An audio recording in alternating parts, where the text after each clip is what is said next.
Clayton Bailey here, Manufacturer Monday. I am out here with one of our favorite garage installers, Seth Thomas, Total Garage Solutions. You can see his truck behind us. We're gonna go inside and talk to Seth about the manufacturer specifications for your garage door openers, whether it be the mechanical part of the rollers, the rails, and all that kind of fun stuff. So come on inside, let's go. So you notice here, these support styles, they're actually installed with actual rivets. Many of the manufacturers, to cut costs, they don't use rivets. They just put a little punch through here and it holds it together for a minute. But as soon as you have an issue with that door, this style starts to pop out. It starts to, the material's thin, so it starts to break. So we actually use a 24 gauge steel door, and we really have very few problems with them. Cool. So one of the main reasons why we love to use this specific manufacturer. It's all in the details, so just it really is. This is one that little rivets. This is one that gets overlooked a lot. All right, so you got 2 full panel installs. Yes. You got one of them kind of. One of them's kind of done. So, but after we installed the door, raised it for the first time, and we're about to hook it up to the opener and get that sorted out, but we realized we have a problem here at the bottom, and I'll show you what it is. So we realized we had a problem. It's not closing right here. Well, look at why it's not closing. Because we have this piece of sheet metal that a homeowner or a pest control guy put in to prevent little rodents from coming through, but over time you put it on the inside. You see where the door actually used to rub on this framing here? Yeah. So you put that sheet metal on the inside and it's slowly going to bend it and then become a problem where it won't close at all. So you can see where it was like gashing that door. Yeah. Wow. So the old door, the original door that we just replaced, was gashing into it. So what would you recommend for, pest control? I know, when we're doing home inspections, those and there's one on that corners, side that those corners are always the ones where the bugs and the critters come in. We want those cuts, but yeah, they're here. These cuts are here for a reason. Yeah. I've seen people very effectively use spray foam. Okay. The downside to spray foam is it's hard to control. Yeah. You put a little bit of spray foam and it just takes off. Yeah. And it gets everywhere and it's really hard to get off. Yeah. So once you put it on, it's pretty much permanent. Steel wool. Yeah, I agree. I think steel wool is one of the best things you could use. It's a little bit more malleable and controllable. A little bit more controllable, absolutely. And it does the trick as well. Okay. Not a pest control guy, but I don't believe rodents like to chew through it. So I think it's a pretty safe option. All right, cool. Yeah, if you want to use spray foam, just be very careful and understand what you're getting into with it. Well, we just did Manufacturer Monday on caulking and sealant, and one of the things that we found from the manufacturers is we've always called out you can't have spray foam on the exterior because it absorbs water, and it's not true. You have to paint it with latex paint. Really? If you paint it with latex paint, it seals it and then it's good to go. So you can use it on the exterior. If you paint it with latex paint. If you paint it, yeah. I will keep that one in my back pocket to mention to homeowners. Yeah. Because I get that question quite a bit. Yeah. All right, so we're gonna go ahead and remove this plate over here. And actually it's spinning because this is rotted out. Yeah, pretty common. And I've seen fixes for that where people will just cut that wood because it's not a support structure, it's just a trim piece. But they'll come back and either cut 6 inches up and just replace it with another piece of wood. Sure. I've seen people do some really handy things and take sawdust and Bondo and mix it up and just slather it in there and sand it down, and you can get creative with it however you want.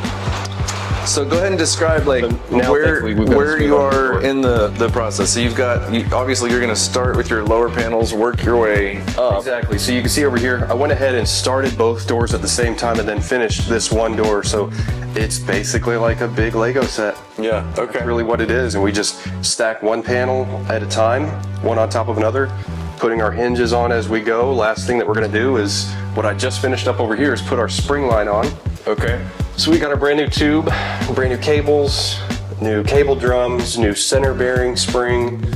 Once we get that on, we'll tighten up the spring, run it by hand a few times to make sure that everything is balanced, everything feels good, it's running smooth. Then we'll get the opener set. So that's what we're about to do right now. Question. Yes. So your manufacturer, do they want to see you always replacing the spring and the rod, like every time you replace a door? When I replace a door, 99% of the time I'm replacing, at minimum, the spring, the tube, the cables, Okay.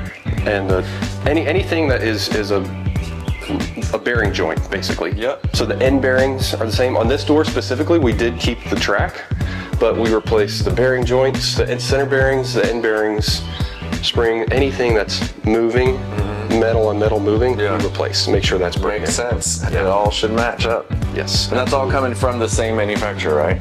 Well, so the manufacturer of the door does not manufacture the components. So our Okay. supplier I got you. has a domestic supplier that they get kits. Okay. It's all sent in hardware kits, Okay. basically. So springs are domestic made. They're sourced from one supplier. Our hardware kits, our supplier sources them from another place. Okay. And the tubes and struts, yeah, Okay. somewhere else as well. And so the supplier pieces this whole package together and sells it out. Yeah.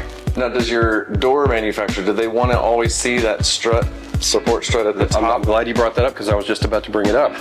No matter what size door, Yeah. you want to have a strut on it if it is connected to an opener. Oh, okay. Good to know. So most manufacturers or most suppliers don't supply a strut standard for any door less than 12 feet wide. Yeah. But I like to put them on every door that we install because over time, it doesn't matter how small the door is. Over time, this top panel, Yeah. because this is where Metal fatigue. it's exactly, it's metal fatigue. This is where your opener's connected, and this is where your stress point is, right here in the center of the door. Absolutely. And it starts to bow in. So it's very common. We've done 22,000 houses. I've paid for 4 of these upper panels because the inspector didn't check. You know, is it split out? Yeah. You know, up there at the top, and Yeah. he just went ahead and did the stress test and grabbed the bottom of the door to see, and then the buckled and just ate itself. Yes. So we Yes, don't do that unfortunately. anymore. And the other thing, and I don't know what your take is on this, and you've got a nice, So this is sturdy actually- plate here, this not is- just a little small. This is what was actually on here originally. Okay. This is not standard for this door, but it was already on the old door. Yeah. And it's a great. It's this is called beefy. an ORB. Okay. And ORB. yes, All right. What's that stand for? you're gonna put me on the spot. I know. It's on the tip of my tongue. So We'll just reinforcement. flash it up on the screen. I'll let you know. It's right. It's this right Yes. here. Operator reinforcement bracket. There you go. All I right. believe that is correct. So we typically use these on double steel doors, very heavy doors, where you really want multiple points where you're distributing the load Right. across the panel. So for this tiny little door, it's overkill, but again, it's Stout. it was already on here and I'm gonna reuse it. Absolutely. Yes, absolutely. So you can see it's connected all the way up. That's one of the things that we call out in inspection. When you have just the small little diamond shaped Yeah, one, the bracket. Usually there's going to put 2 in, 2 bolts or 2 screws, or they may put it on the side. And it's like Yeah. we really want to see all 4. We put a minimum of 3. Okay. These smaller doors, 3 is just fine. Okay. But bigger doors, yeah, you put 4 in. Cool. Yes, you put Awesome. you put in 2, and they're more likely going to strip out. Okay. Yeah. So I just wanted to step back because you kind of, we're getting here a little bit later behind the deal, but Okay. you said you're reusing these rails. Now, do you come back and measure out a specific distance to start with before you even start everything, or? So typically, if we were to replace this track, then what we do is I have the vertical track pieces here, because there's 2 different pieces, a horizontal piece and a vertical. They're connected by this flag bracket here. I have the vertical pieces off on the side, put in my bottom panel, just like you see over here. Then I install the track, and I set my spacing off of where I have centered that bottom panel in the framing. Okay. And so you just work off of that. Right, and then you work your And way then, up. yep, you check your spacing, and you've got a good ½ inch or so spacing between the panels. And then as you work out, you open the door, you make sure you've got good spacing. You're not rubbing on the horizontal track up here when it's opening. Right. So what we have to do now to finalize setting the opener here on this door because this is a mechanical limit, we have to do a little bit of trial and error. So right now, I've got it detached and I'm testing how far it's gonna go, and it looks perfect. And I wanna always make sure that the bottom of our track is lubricated nicely. Okay. And you're using, if I remember right, you're using food-based silicone? It's not food-based, it's food grade. Food grade, yeah. And it is silicone-free. Yeah, of course it wouldn't be food-based. It's made out of soybeans or something. Hey, it could be actually. That's not a bad idea. Food grade. I like using this because it smells better. Okay. That's it. Yeah. Yeah, we talked about this on the last video. Yeah. So I would get, not a ton of complaints, but a few complaints every month about the standard garage door lubricant that we use. It smells like a mechanic shop. So I like this one just for the smell. Cool. Yeah, and it isn't harmful. The other one, I'm not a big fan of harsh chemicals, so I don't want to be around it all day, every day. Yeah. So for my health, I like that one better. There you go. So now, got it attached here. I'm liking where it's closing here at the bottom. Now we're gonna test it out, see how far it opens. Opens a little bit farther than what I want it to open. So what we have to do is we have to actually manually adjust the limits. Come on, there we go. So we have to get it closed a little bit because of how these limits work inside of here. I can't adjust this open limit while the door is all the way open, or it can cause some problems. So now I've got to come in and manually adjust this down just a little bit, and that should be it right there. We're gonna give it one run all the way down, run it all the way up, see what that looks like. Yeah, closing nicely. Yeah, that's pretty much it. You want it right about where the bottom of that framing is. Okay. So that looks good. That's where manufacturer wants to see it, is right there? That's where the manufacturer wants to see it. Okay. Yep. So we're gonna stick a fork in that door Okay. and move on to finishing up the second door. All right, well, I'm gonna just stand back and watch you work. I see how you've already got all your parts laid out, doors laid out, spring. Yeah, the one really great thing that I love about this manufacturer as well is the doors come very well protected. So it's a double-edged sword. They're nice, protected with cardboard, strapped together. The downside to that is lots of trash. Lots of cardboard. Yep, lots of cardboard. That's all right. Getting all scratched up. We recycle it. So there's so many different ways to install a door. And then talk to me just about how do you get that certification? What kind of? It's like unofficial. Okay. It's from the supplier, basically. Okay. They only sell to qualified contractors. Okay. So you can't, as a general public, go to this supplier and buy springs. Right. Because it's a liability. Yeah. And for me, I cannot sell springs individually. I've had several people ask, well, I just want to buy springs off you. I can't. For liability reasons, my insurance company specifically will not allow me to do that. And I think I mentioned that in our last video. Yeah. But same premise for the supplier. They only sell to contractors that they know and trust. So what we're doing when we're putting these panels together, before we attach them, we want to make sure that they are lined up here on the side. Then go ahead and attach them. And about how long does it take you to install just one door like this size? If it was a 16 by 7 door, you're right at 2 hours. Okay. 2 hours. That's pretty quick. When you have done enough of them, the very first one I ever did on my own, it was 4 hours. Yeah. But what you do is you slowly, door by door, learn different efficiencies. And so this is, what was the size of this one? 8 by 7. 8 by 7. 8 foot wide, 7 foot tall. Okay. And what's the approximate cost of this door?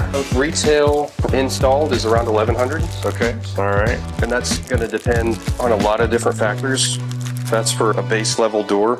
Yep. If you want insulation, that's gonna cost a little bit extra depending on what kind of insulation. So there's vinyl back insulated, there's double steel insulated. If you want a custom color, that's gonna change the price. Okay. So what's the top of the line Cadillac? Double steel insulated. Okay. And when you say double steel, what does that mean? So that means we've got the steel on the outside just like this has. We've got insulation in the center. And then we've got another sheet of steel on the inside. Oh, okay. So that's the double steel. Double steel. Yeah. I got you. So that's gonna have a higher insulation value. or an R value. Yeah, I think people that have their garage door facing north in that wintertime, or it's facing west or south. West is really the worst. They want to get that insulated door. It makes a big difference. A huge difference. So last year around the same time, I was installing a door, and it was probably 50 or 60 degrees outside, but it was in the afternoon. It was directly into the sun, and I remember it vividly. I was sitting here in the corner of the door, baking. It was probably 90 plus degrees right here on the inside of the door because that sun was just baking that metal, baking it. And so just having that layer, even a standard vinyl layer of insulation, it does wonders to cut that down. And so just for everybody that's looking online, so the builder it's required, you've got to have insulation in the walls, right? But not in the ceiling of the garage. So all that heat that's going to come through your doors, you're just heating up this garage. And then every time you open and close the garage door, you're just letting all that heat in. So, and what's the retail price on that this same size door if it was a double? You're around $300 more per level. Per level of insulation. So per panel? Installation's about $300 more for a full door. For the full door, not per panel. Okay, for the full door. Okay. For this specific size. I got you. Yeah, and then double seals around another $300 more above that. And that's approximate. Okay. I would think it's worth it in the long run if you have that south-facing door, or in the winter you got one that's it's definitely an investment. An investment in your heating bill, your cooling bill. So I see there's on these, it looks like there's room for adjustment. There is. So what is the gapping? What kind of gapping space are you looking for in between the panels? In between here? In between the panels. Yeah. Like down here. None really. None? Yeah. Be tight. Yeah, you want it to be as tight as it can go. Okay. And they're going to settle in where they want to settle in, really. Okay. With the non-insulated door, especially the double seal insulated, a lot better in terms of that gapping. With these non-insulated doors, the vast majority of the time you're going to not see any light between these panels, but sometimes you're going to have a little bit of... It will look just like this and be closed, sealed, but you can still see just a little bit of light coming through. In a perfect world, but once the door is closed, you shouldn't see light around the door, around the perimeter. In a perfect world, yeah. The only way you're going to get to the point of not seeing light around the door is if you put vinyl trim around the door. Okay. So that's basically a piece of vinyl with a flap on it that seals to the door. But just with standard wood framing, we don't really want to get to the point where you can't see light around the door, because the door is pushing so hard against that wood framing and it's rubbing on it. Okay. And so that creates problems. When you're opening and closing the door over time, try to flip your little mic out. It's like, there you go. Perfect. Better? Yeah. Oh, when it bend over, it's probably doing it. Does it work putting it on the hat? Good. Yeah. It's fine. It's fine. Well, it's been there the whole time. I'll leave it. Yeah, I just got these dual mics set up so that way each one is, I like it. Yeah. So one thing that's really important to take note of is the placement of these hinges. So this is the manufacturer, I don't know if they necessarily require it, but it is definitely highly recommended to install these hinges properly. And I see it so many times. You go to fix a door and the hinges aren't properly installed. In terms of, at the bottom here, we have what's called the number 1 hinge, which doesn't really have any step up, I guess. Then we have a number 2, which you can see kind of pushes the door in to the framing a little bit more.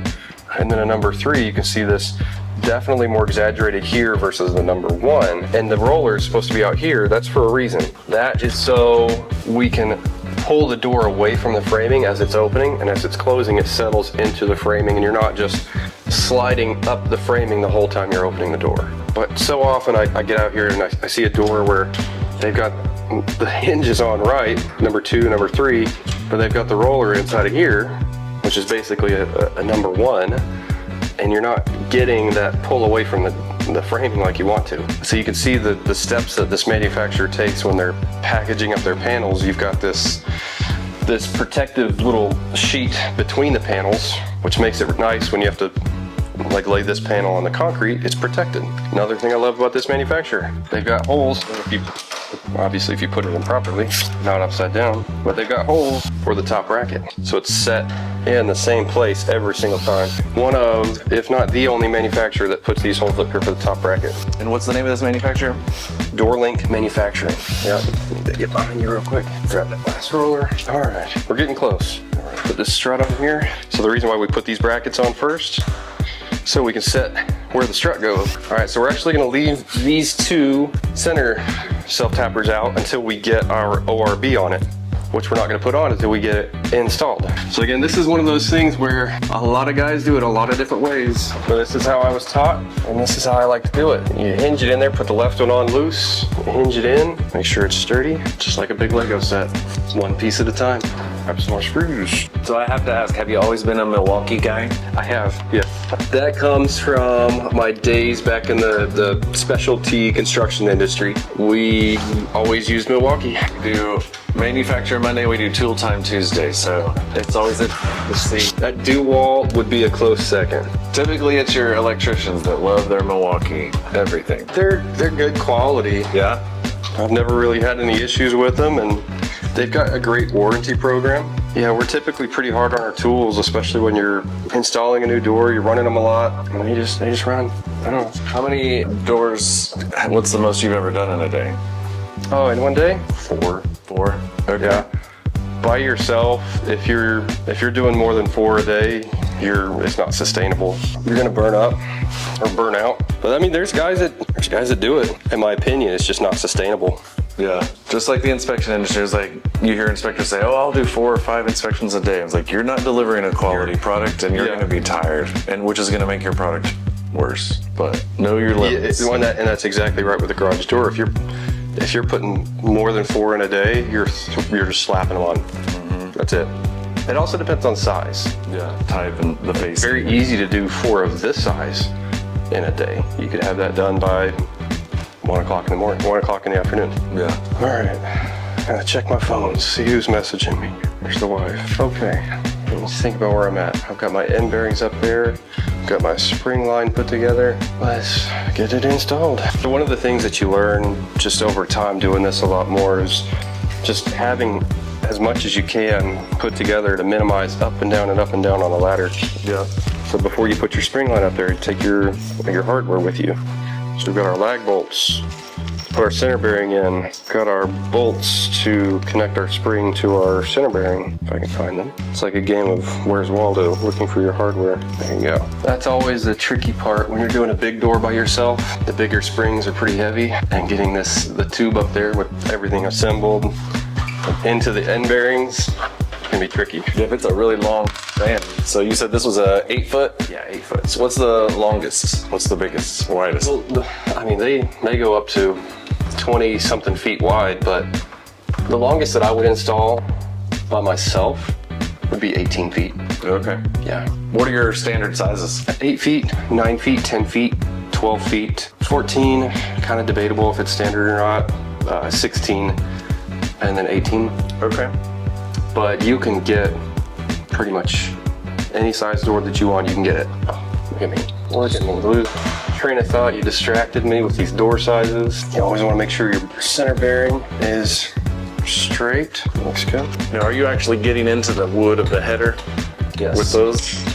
I just wanted to tell people that looking at this online, he's not just going into the drywall. There's a big wood header behind that drywall that's about 12 inches. Yeah, that's the support structure for, the door, and then all the bricks that are on the outside are supposed to be mechanically tied into that lintel or header as well. Supposed to be. Yeah, the lintel and header are supposed to all be together.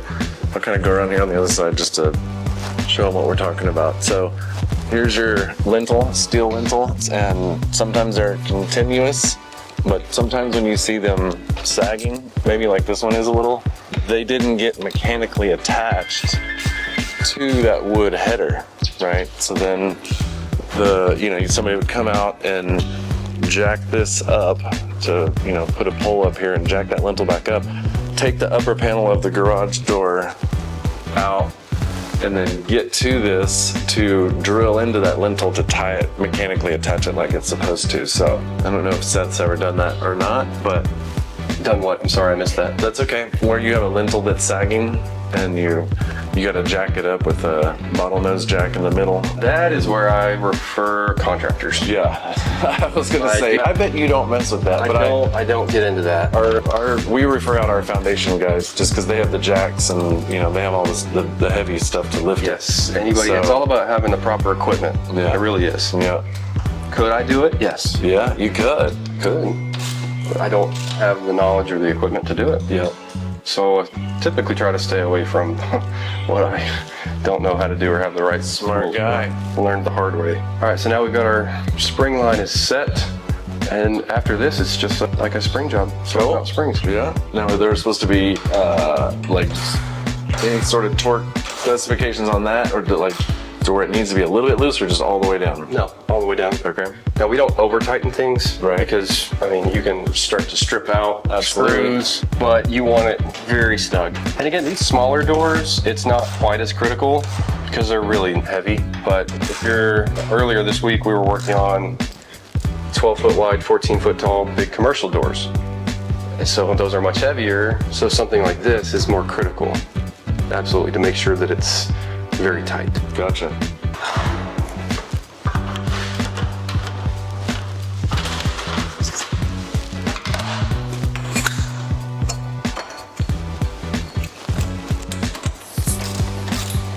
And what are we doing here? So basically we're finishing out the spring line. So you start off, and again, this is for educational this is for entertainment purposes only, not for educational. I do not recommend anybody try to do this unless they have been trained. Yeah. This is the dangerous part. This is the dangerous part, absolutely. So setting that left cable drum first. So that's what I was trying to ask you, is what's this thing called? It's the cable drum. Cable drum. Okay. Yes. And then those two bolts that you're undoing, that sort of locks it to that pole. So that locks this drum to the tube. Gotcha. So that's our way of connecting our spring to the cable. Gotcha. Because the spring does all the work to actually open and close the door. Right. This makes it all one system. Yeah, a lot of people think, oh, my opener does the work to actually open and close the door. No, your opener cannot. So you want it nice and tight with your cable tension, and you lock that tension in place. Swing over to the right side. Spacing. I might actually go ahead real quick, adjust this a little bit more. And what is it that you're adjusting now? So I'm looking at my spacing between my track and my door, because you don't want it to be too far away, but you don't want it to be too close. Is there a specific measurement, or you're just trying to line up the inside of that track with sort of the... Yeah, you're roughly looking at about a 1/2 inch gap. Okay. You don't want to get caught up trying to get too precise with it, because there's room for movement on both sides. This is the dangerous part. This is the dangerous part. Do not attempt this. So we have, again, the right tools. Yeah. Talked about having the right tools for the job that you're doing, the right knowledge, for several different reasons. From first off, a safety standpoint. So I'm not standing in front of these bars. I'm standing off to the side, so I keep my body away from the line of fire. And he means fire, because that he's putting all the tension in that spring. I had, childhood, I had one of my dad's friends, he was trying to do this by himself with screwdrivers, and he ended up breaking his forearm, wrist, had to have 50 stitches, cut major artery open in his arm. Like, that spring has a tremendous amount of pressure. This is how Seth gets his workout in every day. It is definitely a workout, that's for sure. What would you say the pound, like how much pressure you think on that spring? How many pounds of pressure? That's a good question. I'd have to look it up. I'll look it up. Inch pound per turn. I mean, if you really want to know, I can tell you in just a second. No, it's good. I'll look it up and throw it up on the screen. Only 7 inch pound per turn. Well, you have different sized springs, I'm assuming, Yes, right? And then you're gonna, if you need two, you're gonna have 2 springs, right? So this is your yellow. So does that mean it's a certain So poundage? this is a 207, which is actually the diameter of the coil, not the coil itself, but the wire, the wire gauge. Yep. Yeah. So there's a lot to the springs. So you've got different wire gauges, you've got different coil diameters, you've got different lengths And all of that determines your inch pound per turn, your force.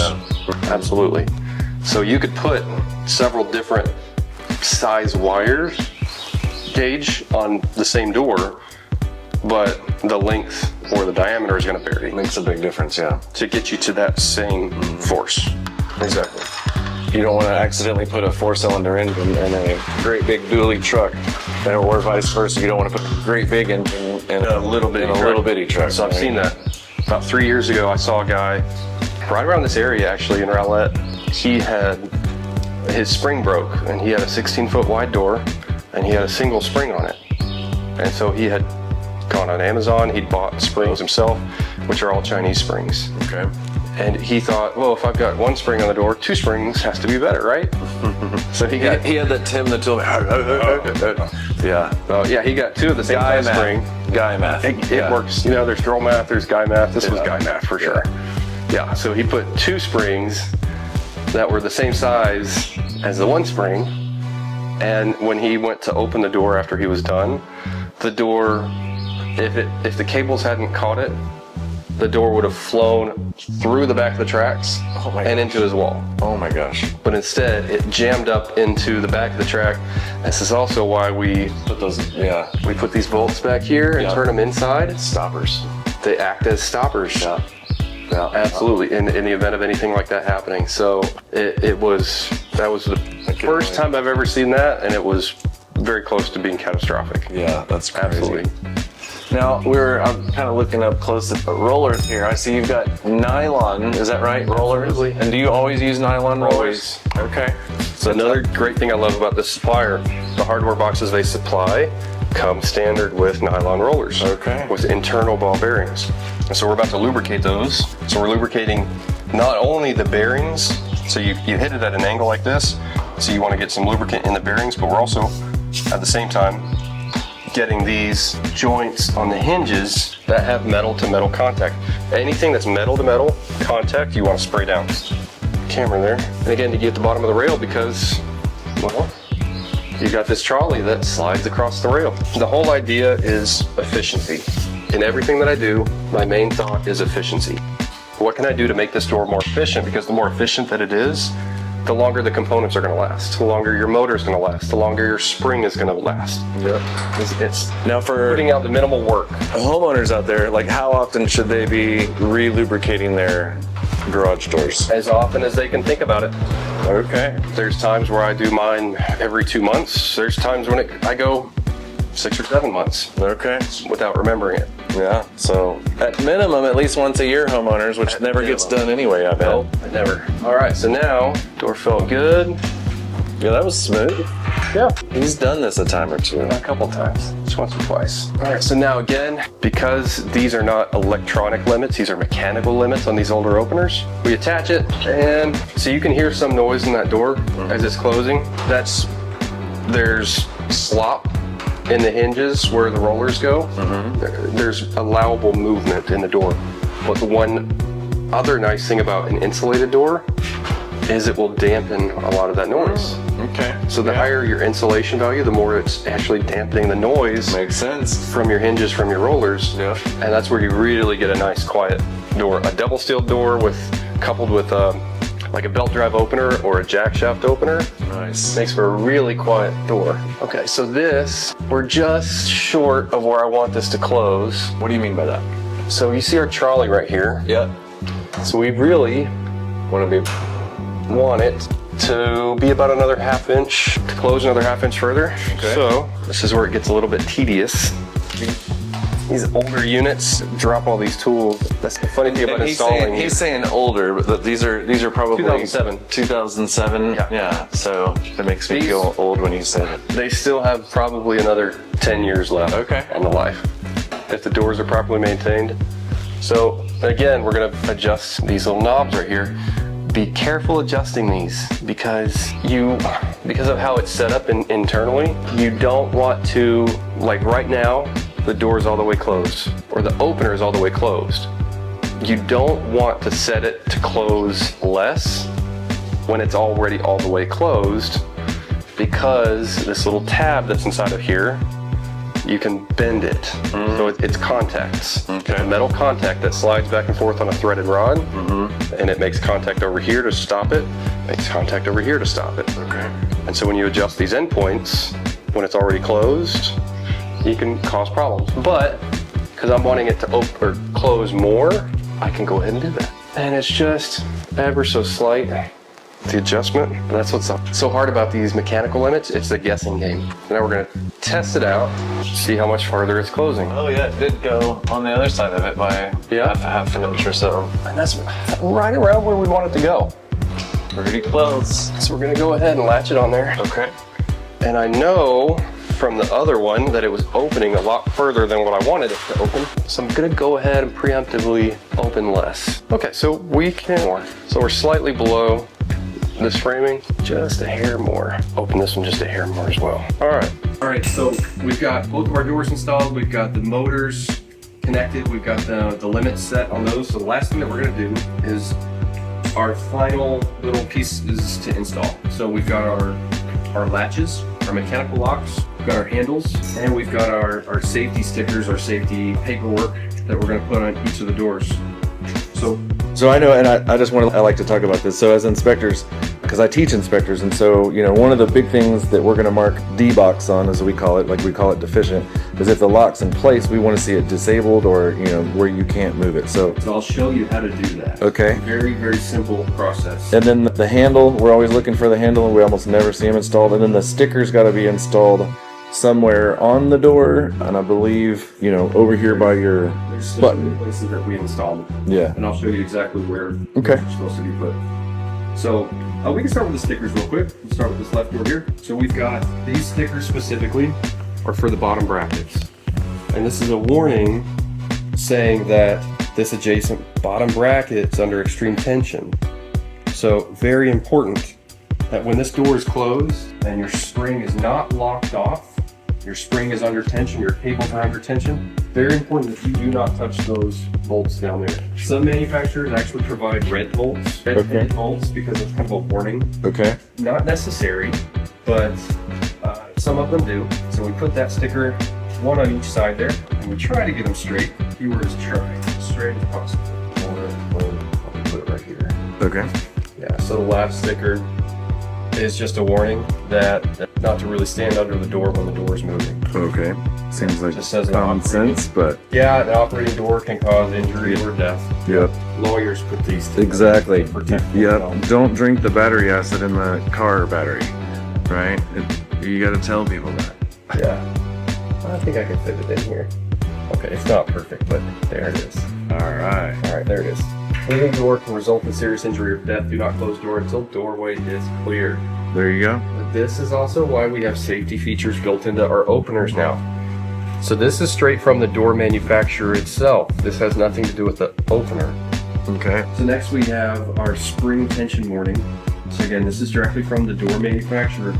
We're going to put this up on that center bearing that the spring is attached to. And this is saying, do not attempt to remove the bolts that attach your spring to your center bearing. There's a lot of torque. When there's tension in there. Yeah. So we're going to put that right up here. Try to get it hung up out of the way as best as we can. All right. So what are we doing now? Now we're going to put our mechanical lock on the side. Okay. Very important to never lock this when you have your opener attached and operable. Tell us why. I know why as the inspector, but it seems like we talk about it all the time, but no one listens to us. But what happens if you? Because inevitably, see it all the time. We get calls like this every month where somebody has mistakenly locked this mechanical lock. Yep. And then somebody else comes behind them and tries to open the door with the opener. And what happens, it catches here, so the door will pull up on that side, it'll hang down on this side, the cable's gonna pop off, your door can actually break. Most of the time it's just a simple, let's get it lowered, let's put our cable back on, and get it all balanced. But you can cause serious damage to the door. So it's really important to check the spacing as well. So you can notice how I didn't install this flush with the edge of the door. That's because what I really want flush with the edge of the door is this little bracket that's sticking out. Okay. Because otherwise, if this is sticking too far out past the edge of this door, it's gonna catch on this track. Gotcha. So what we do to lock it off, very simple. I'm gonna take another self-tapper, put it in this little hole and run on the back end of it. That way it's secure. You can't accidentally latch it, but you can also easily, as a homeowner, if your power goes out or you detach your opener and you want to be able to lock it, you just take that bolt off and lock it. But now, yeah. Awesome. Yeah. All right. Now we're gonna put the handle on it real quick. So the optimal place for the handle is in the center of the door. I see it on the sides all the time. I always see it on the sides as I well. really don't like it on the sides because you're opening your door from one side.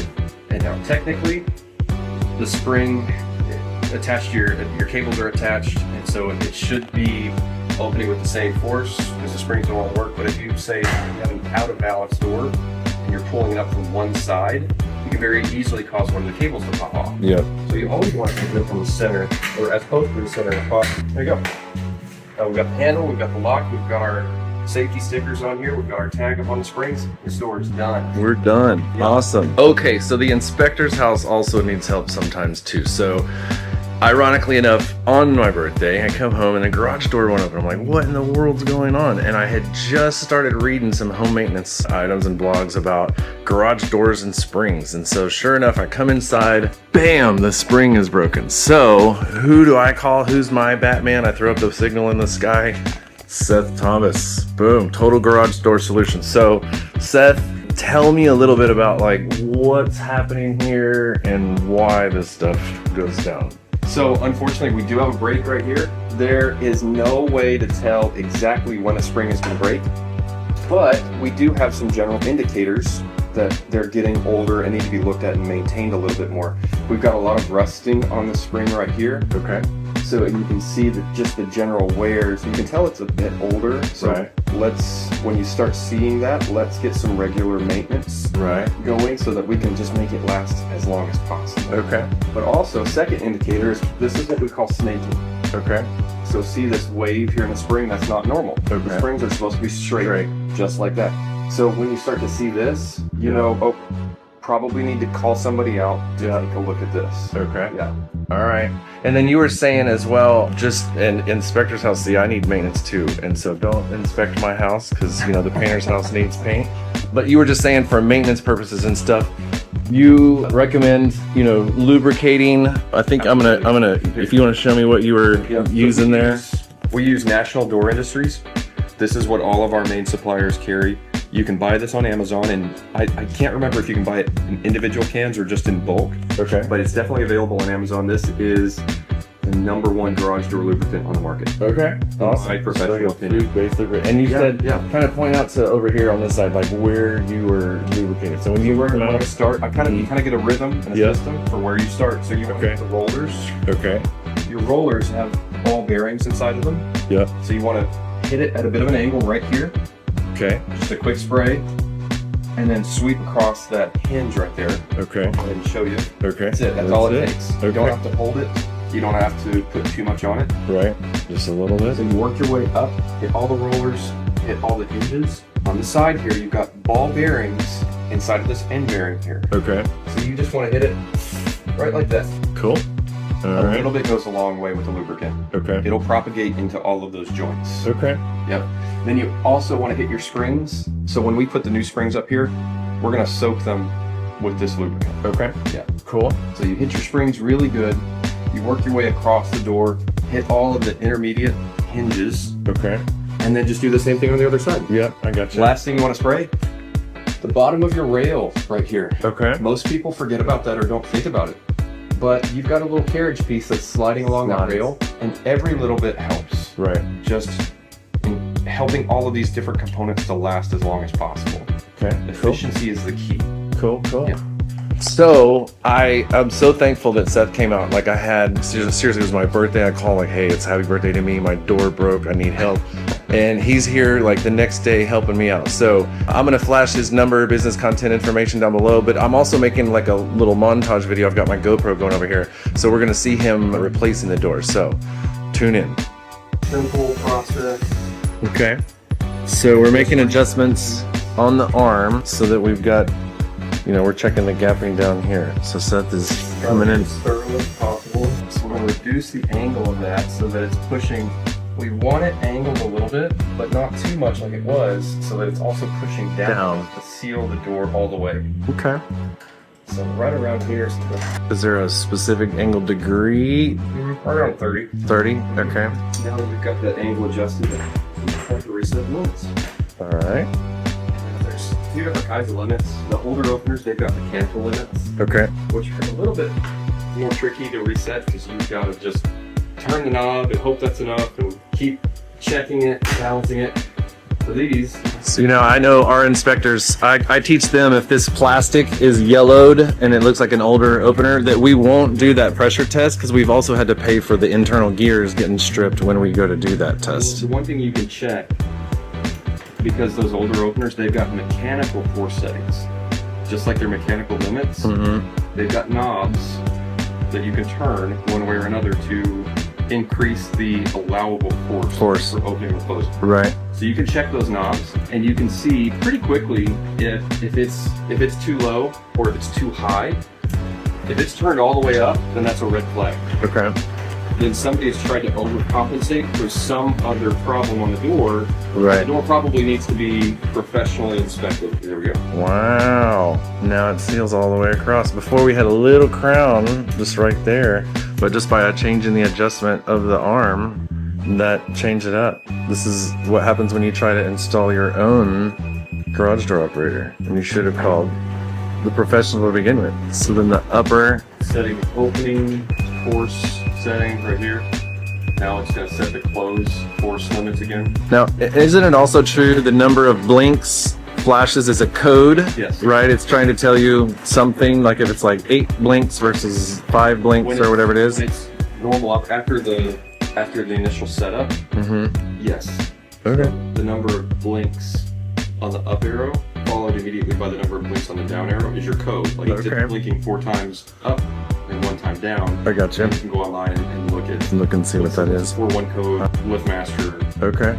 and Cool. tell you. Awesome. Well, this is fantastic. You've got this thing going in super duper shape. Again, I appreciate it. Thank you, sir.